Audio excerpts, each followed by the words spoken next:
Welcome to another episode. Thanks for joining us. My name is Ben with Lakeside Defense. On this episode, I just wanted to go over my Mark 18, quote unquote. This isn't a clone correct, so don't come at me, but I wanted to, again, just do an overview of my rifle. This is actually my go-to, my baby, built from the ground up, so I do have a lot of time and effort built into this. I'm gonna start at the tip, and then I'll work our way back, okay? So, like our last episode, I do run the Dead Air Sandman S on this rifle as well. This is the one that we reviewed before. The good thing about Dead Air that I love is with their chemo system, it allows you to switch different platforms, not only rifles, but different platforms as well. And what I mean by that is these being AR platforms, I have that same muzzle device that I'm able to mount this suppressor. If I'm wanting to go to, for example, a bolt gun, all I would need is the same muzzle device, either the flash hider or the muzzle brake, and that can interchange with the suppressor. So I'm running the same flash hider as my 14.5. It is a little rusty here, as you can tell, but again, with these quick detach, it ratchets up, and that's how it looks there. It is a 30 cal can, so it'll handle 5.56, 223, which this barrel is chambered in a 5.56, and we'll cover the barrel a little bit more later. But it also does 300 black, and then some of the other higher 30 cal calibers as well. Okay, right after that we have the Knights Armament flip up sights. These I'm super proud of, because if you know anything about Knights Armament, they're super hard to come by. So I follow a lot of gear pages on Instagram, and I was able to snag these from one of my boys in Florida. So these here aren't clone correct, and I'll cover more of that later in this video. But they look just badass, to be honest. Moving back, we have the Surefire. This is the M952V Vampire, which means it's set up for not only your white light, but also the head. The KM3 head lets you adjust it to just do IR. So if you're shooting under nods, this is great. But this is outdated. As most of you know, Surefire, they're always innovating. I did have a Surefire Scout Light, which is a bit more streamlined, closer to the rail. But with the Mark 18, I kind of wanted to do modern, but also keep it kind of retro. And I like the look of this, even though it's bulky as hell, and I pay for it in its weight. Okay, so that's what I'm running as far as a white light. No nods yet, but I do have that ability to go IR if when I do. Surefire tape switch as well. I just run it under the rail and between the Picatinny. It just sits right in there. Some people they'll use tape, they'll use other means to bind this and to kind of tighten it up. But as you can see, it fits pretty tight with how I'm running it. I just run it behind this, which is our next thing. It's a Magpul foregrip. I honestly use it more as like a hand stabilizing device rather than an actual foregrip. That feels super foreign to me, but the way I have it set up, my support hand is right here, and that lets me just touch right there when I need that light. So it's super comfortable for me. And then behind that, or on top of that, we're running the Cloud Defense tape switch. And it's the same that I run on my 14.5. The thing about rifles, guys, is I try and keep everything I can as uniform as possible. So when I'm moving between the rifles that I build or that I use, it's super convenient to know where everything is. So hand placement's the same, and it's familiar when I pick it up. So that's why I run that. The Cloud Defense, they're inexpensive. You can even find them on Amazon, as well as a tape switch too. So I love that. Moving back, we got the rail. I'm actually gonna come back to the rail, because that I feel like is what gives the Mark 18 its look. Underneath this rail though, we have the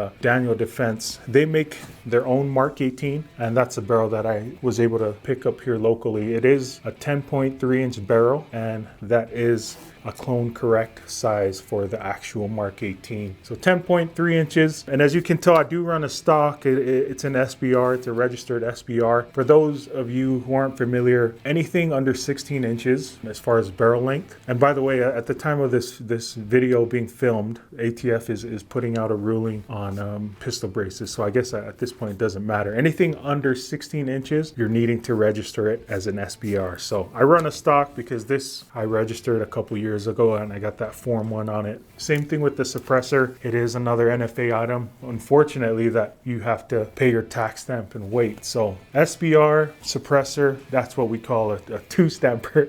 Excuse me. Okay, so that's what I'm running underneath. It's the Daniel Defense, their actual Mark 18 barrel. Okay, so for the receiver, as you can see, these are mismatched. We'll go with the upper receiver first. That is actually a Colt upper. I was able to get locally here too. We're in Utah. There's a lot of guys that are into to guns out here, and we have a platform that we use that we can reach out to private parties and pick up, you know, random things like what I got here. So Colt is the upper, the bolt carrier group.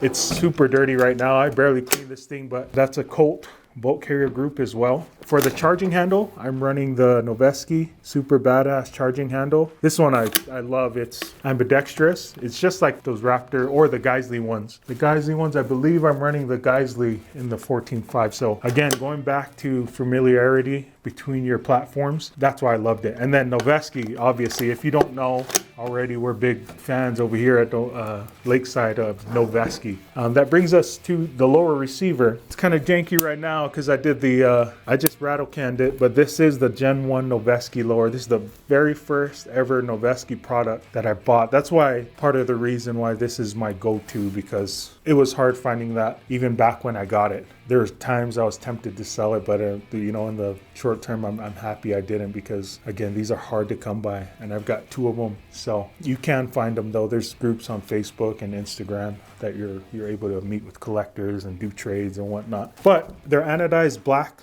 receiver. I, like I said, just rattle canned it, so that's why it looks like that, and I just wanted to make it my own. One thing I wanted to point out, differences between the main 2 rifles that I run, is the safety. So this safety, as you can see on this side, there's nothing. It's just a mil-spec safety, and then on this end, it's just, again, mil-spec safety.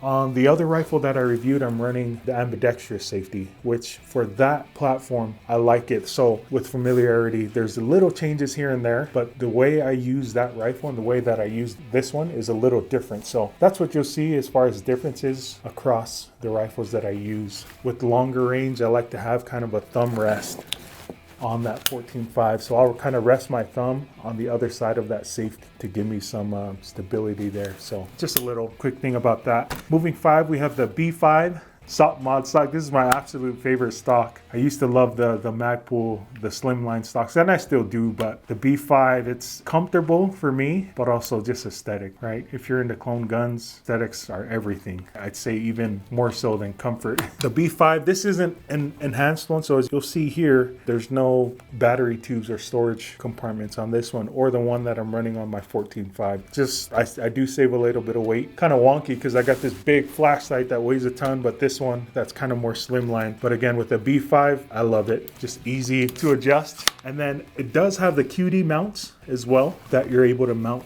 your QDs to.